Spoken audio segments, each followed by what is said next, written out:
খালি পেটে ফুটপাতে কেটেছে বহুরা। কিভাবে জিরো থেকে হিরো হলেন সকলের প্রিয় মিঠুন চক্রবর্তী। তার গৌরাঙ্গ থেকে মিঠুন হয়ে ওঠা যাত্রাপথ চোখে জল আনবে আপনার।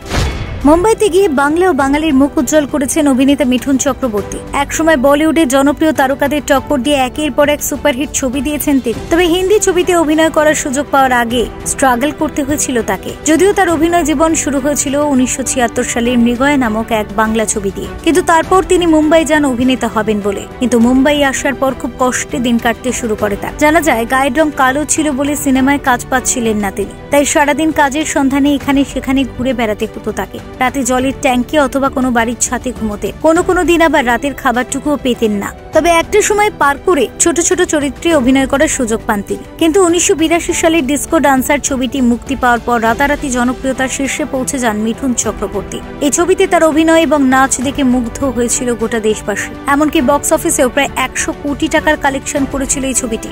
না, এখানেই শেষ নয়, এরপরেও জীবনে খারাপ সময় এসেছিল তার। একটানা 33টি ছবি ফ্লপ হয়েছিল, কিন্তু তাও পরিচালক তাকে 12টি ছবিতে কাজ করার সুযোগ দিয়েছিলেন, আর সেই 12টি ছবি হিট হয় তার। এইভাবে নিজের কেরিয়ার আবারও নতুন করে শুরু করেছিলেন এই বাঙালি নায়ক। হিন্দি বাংলা দুই ফিল্ম ইন্ডাস্ট্রির বহু সুপারহিট ছবিতে অভিনয় করেছেন তিনি। আজও সেই দক্ষতার সাথে একের পর এক দুর্দান্ত ছবি উপহার দিয়ে চলেছেন তিনি। তার অভিনীত ছবি প্রজাপতি ও কাবুলিওয়ালা বেশ প্রশংসিত হয়েছে দর্শক মহল। আর এবার অপেক্ষা তার আসন্ন ছবির শাস্তি। Bureau report, doctor time.